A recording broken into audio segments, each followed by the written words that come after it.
ಎಲ್ರಿಗೂ ನಮಸ್ಕಾರಗಳು. ಇವತ್ತು ನಾನು ತ್ರಿಶಕ್ತಿ ಬಗ್ಗೆ ಹೇಳಬೇಕು ಅಂತ ಅಂದ್ಕೊಂಡಿದ್ದೀನಿ. ತ್ರಿಶಕ್ತಿ ಅಂದರೆ ಇಚ್ಛಾಶಕ್ತಿ, ಜ್ಞಾನಶಕ್ತಿ, ಕ್ರಿಯಾಶಕ್ತಿ.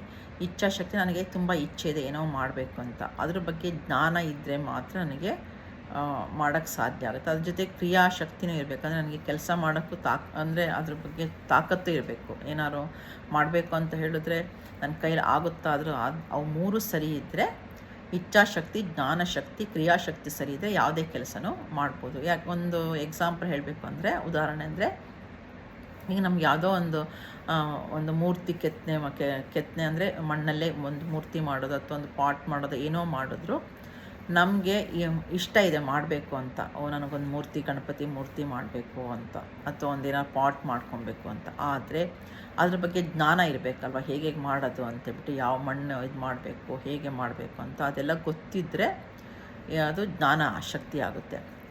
ಅದಾದ್ಮೇಲೆ ನಾವು ಅದು ಕ್ಲೀನಾಗಿ ಮಾಡಬೇಕು. ಅದು ಎಲ್ಲ ಇದ್ದರೆ ಮಾತ್ರ ಈ ತ್ರಿಶಕ್ತಿ ವರ್ಕ್ ಆದರೆ ಮಾತ್ರ ನಮಗೆ ಕೊನೆಯಲ್ಲಿ ನಮಗೆ ರಿಸಲ್ಟ್ ಸಿಗುತ್ತೆ. ಧನ್ಯವಾದಗಳು.